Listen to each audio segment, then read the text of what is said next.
Patsentkamiz Andijon viloyatidan kelganlar. Bu ikkinchi funksiyamiz. Hozir 5 minut qolganda yetib keldilar. Probkada qolib ketdim dedilar.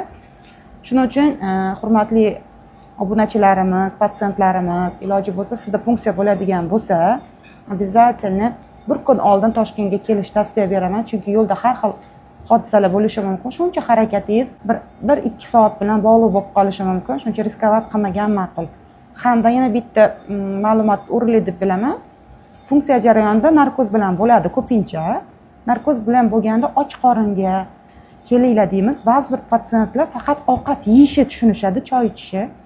Suv, kofe ichish umuman mumkin emas. Bu ham narkozga ta'sir berib, asorat berishi mumkin bo'ladi. Shuning uchun to'g'ri tushungan holda narkoz beriladigan har bir protsedurada обязательно umuman hech narsa ichilmaydi, yeyilmaydi.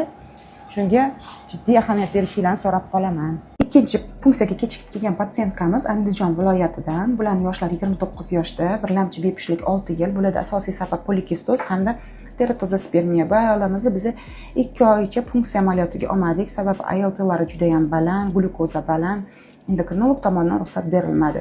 Shunga qaramasdan o'zi aslida 2 oy ham hali kam edi. Ayolimiz shoshib stimulyatsiyani boshlab yuborishgan. Hozirda biz 22 ta tuxum hujayra oldik. Bunaqa payt ko'p olishimiz mumkin, sababi follikullar asinxronniy o'sgan. 20 tasi yaxshi o'sgan, 15 tasi juda ham kichkina holatda, ya'ni stimulyatsiyaga javob bermagan.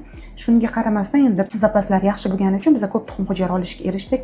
Hech qachon shoshish kerak emas. Oldin to'liq tayyor bo'lish kerak, keyin stimulyatsiyani boshlash tavsiya beraman.